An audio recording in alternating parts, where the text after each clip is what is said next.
Okay, so imagine this, right? A freezing cold night in Colorado. Snow is coming down. And there's this woman just standing on the side of the road. No shoes, just socks sinking into the snow. Surrounded by cops, handcuffs glinting in the light. It's a pretty crazy image, right? It is. And it gets even crazier when you learn what led up to that Oh, moment. yeah.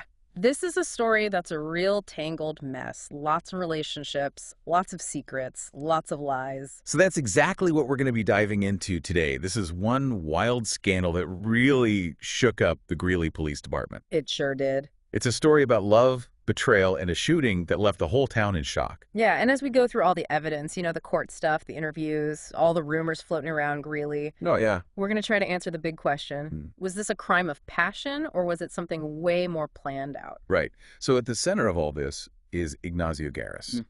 or Eeg, as everyone called him. He was a police officer. Yeah, But his personal life, well, let's just say it wasn't exactly by the book. no kidding. He was caught up in multiple affairs.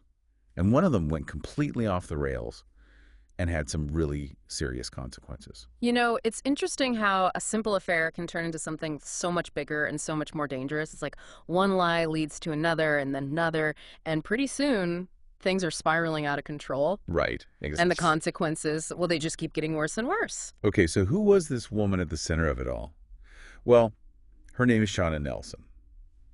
And people described her in all sorts of ways. Oh, they did. Some said she was volatile. Mm-hmm. Some said she was manipulative. But one thing's for sure. She was involved with Ig, even though she was married to another guy, That's right, Ken Nelson. Ken Nelson. Right. Yeah. So you've got these four people, Ig, Shauna, Ken, and Ig's wife, Heather. Oh, Heather. Yeah. Why? And it's just a recipe for disaster, right? You've got love and lust and jealousy and resentment, all these crazy emotions all bubbling under the surface. And then, to make things even more complicated, Shauna got pregnant. Not once, but twice. Yeah. And both times it was Ig's child. With Ig's child. And, those pregnancies and what happened after that was a real turning point in this whole story. Definitely. Suddenly the stakes were a lot higher. And this affair started to affect innocent lives in a really big way. It's crazy to think about, isn't it? They even had this weird arrangement where Ken agreed to raise the second kid as his own. It is pretty wild. I mean, can you imagine the conversations they must have had? No, I can't. Okay, so the affair didn't end just because they had a child. No, it did not. Shauna wasn't exactly being subtle about her relationship with Ig. Nope, not at all. It seems like she actually liked to make a show of it.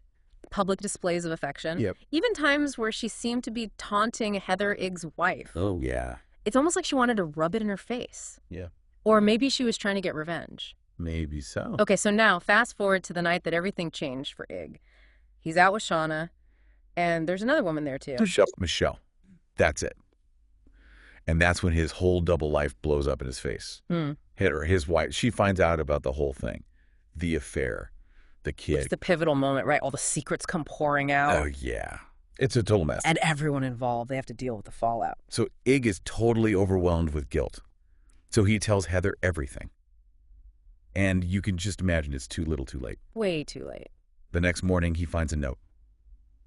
Heather and his daughter are gone. Just heartbreaking. It is. It really is. Yeah. So now let's shift gears a bit. We're going to jump to the night of the shooting. Over at the Weld County Joint Drug Task Force, things are busy. They're about to make a huge drug bust. No. And then a call comes in. Uh-oh. Shots fired at a credit union. Wow. Can you imagine? I can only imagine the tension in that room. Right. Like you're already dealing with a high-stakes situation. Right. And then, bam, this news hits. And then it gets even worse. How so? They find out who they think the shooter is, Shauna Nelson. And for one officer in particular, Ken Nelson, this is just a complete bombshell. Yeah. Talk about personal and professional lives colliding. Right. Suddenly, everything is tangled up. The stakes are through the roof. So Ken reacts immediately. He grabs his gun from Sergeant Halsey and takes off in the task force jeep. He has to find Shauna. He has to figure out what's going on. Makes sense. I mean, he's a husband, he's a father, he's a cop, Yeah. and he's in the middle of this impossible situation. And meanwhile, Sergeant Halsey is chasing after him. It's like something out of a movie. They spot Shauna's truck on this snowy road, Oh. and Ken confronts her. And what happens? What does she say? He wants to know what happened. Where are the kids? Oh, man, that's intense. It is. And Shauna, she's totally calm. But here's the weirdest part. She's not wearing any shoes. Just socks in the snow. Wait, what? Yeah, you heard me right. Socks in the snow. It's a small detail, but it just adds to the mystery of it all. It's true. It's those little things that can really make you wonder what's really going on. Exactly. And then more officers show up. Detectives Prill and Sarp. And things just get more complicated. Shauna, she tries to play the friend card. Yeah. Trying to use her connections to get out of trouble. Oh, classic manipulation tactic. But will it work? That's a good question. And then there's another twist. The doors to Shauna's truck are wide open. Wait a minute, wide open? Wide open. And no one knows how they got that way. So now we've got to ask, was Shauna alone that night? That's a good question. Could there be other people involved? This could change the whole investigation. Exactly. So now we've got all these unanswered questions, right? Like, was Shauna running away from the credit union? Right. Or was there something else going on? Yeah. And what about those truck doors? Who left them open? This case really shows you how a situation that seems simple can get really complicated really fast. And those open truck doors, they're like a symbol of all the things we don't know about what Shauna was doing that night. Exactly. One thing that really stood out to me while we were reading all this stuff is just how many affairs were happening in the Greeley Police Department. It was like a culture of cheating. It's a good point, and it definitely makes this whole story even more complicated. You have to wonder if all this secrecy and rule breaking played a role in what happened. Right. Like, did it make them think they were invincible? That they could do whatever they wanted and get away with it? It makes you think about what happens when people in power aren't held accountable for their actions. Exactly. And in this case, it's not just about individuals messing up. It makes you wonder if there were problems within the police department itself. Like, were they turning a blind eye to all this bad behavior? That's a really good question. Okay, so let's get back to Egg and Shauna. The relationship wasn't exactly healthy, was it? Not really. It seemed more like it was based on lust and obsession and manipulation. And the power imbalance between them is a big red flag. It really is. Egg was a cop, so he had a position of authority. And it seems like Shauna used that to her advantage, threatening to expose the affair, demanding unprotected sex, even showing up at places where she knew he'd be with his wife. It's like she was trying to control him with fear and intimidation. Yeah. Some of Shauna's behavior sounds a lot like what we see in narcissistic personality disorder. People with this disorder, they often don't have empathy. They need a ton of attention. And they use manipulation to get what they want. So for anyone who doesn't know, narcissistic personality disorder is a mental health condition. And one of the big signs is this inflated sense of self-importance, like they think they're better than everyone else. Exactly. And they also crave attention and admiration. And they really struggle to understand or care about other people's feelings. And while we can't say for sure if Shauna had this disorder, some of what she did does fit the pattern. That's true. So what about Egg? He seems so trapped between his guilt and his desire for Shauna. He wanted to end the affair, but he was also scared of the consequences. Oh yeah, that's a classic dilemma for people who are cheating. They get caught in this web of lies, and it feels impossible to get out. They're terrified of what will happen if the truth comes out. They're afraid of hurting people, afraid of ruining their reputation. And then there are those pregnancies. I can't help but wonder if those were intentional on Shauna's part. It's hard to say for sure what her motives were, but she definitely seemed to want to tie Ig to her somehow. Maybe she thought a baby would make their connection permanent. And then there's Ken, agreeing to raise the second child as his own. It just makes this whole story even more confusing. It's like he was willing to forgive everything. It does show a lot of loyalty and commitment, but it also makes you wonder how much he really knew.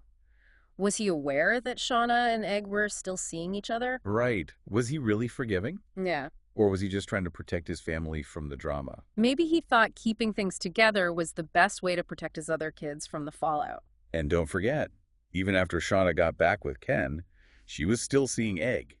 And they weren't exactly hiding it. Right. They were out in public together, acting like a couple. It's almost like they were challenging someone to catch them. And someone did. The rumors started spreading. And then Heather, Egg's wife, she finds out the truth. It really is a tragic story. Everyone makes bad choices, and it all leads to this huge disaster. And then in the middle of all this personal chaos, you have the shooting. And now Shauna Nilsson is the main suspect. It's like this explosion that shatters everyone's lives. And we're left with this question. Was the shooting a spur-of-the-moment thing? Or was it planned? Right. Was it a crime of passion or something more calculated? That's what we're going to explore in the next part of this deep dive. We'll be looking at the investigation, the evidence, and what happened in court.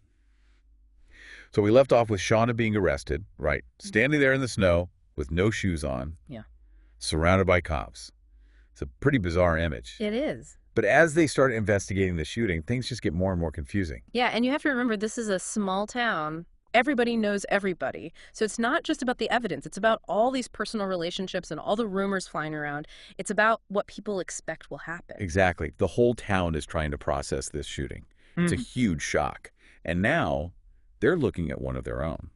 And then you have those open truck doors. Right. It's a question that just keeps coming up. Like, who opened those doors and why? Exactly. Was someone trying to set her up? Or was there some other reason? It's like a puzzle where the pieces don't quite fit together. So you've got missing pieces of the timeline, witnesses who say different things, and a lot of people just guessing about what happened.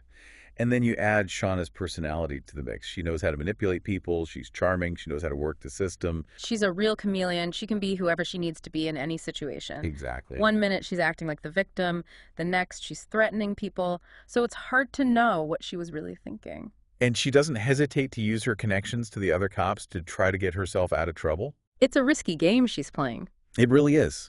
And the stakes are incredibly high. You know, it makes you think about how far some people will go to protect themselves, even if it means hurting other people.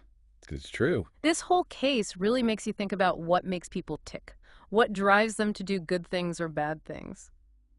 This case really shows how hard it can be to figure out the truth.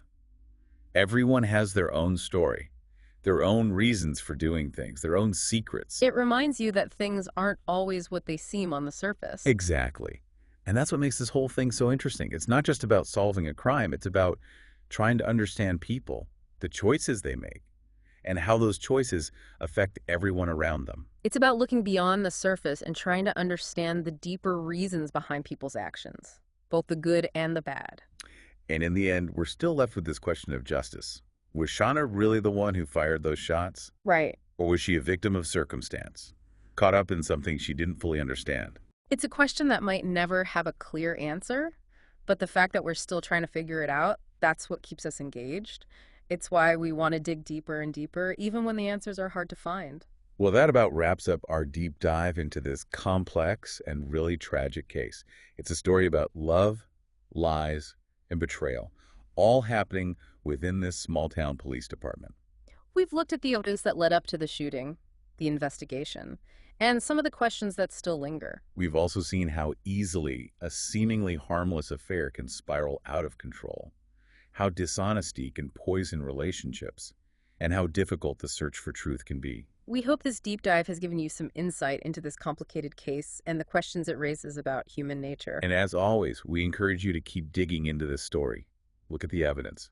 Come to your own conclusions. Because ultimately, that's what makes a deep dive so rewarding. It's about thinking critically, challenging your own assumptions, and finding your own understanding of the truth. Thanks for joining us. We'll see you next time.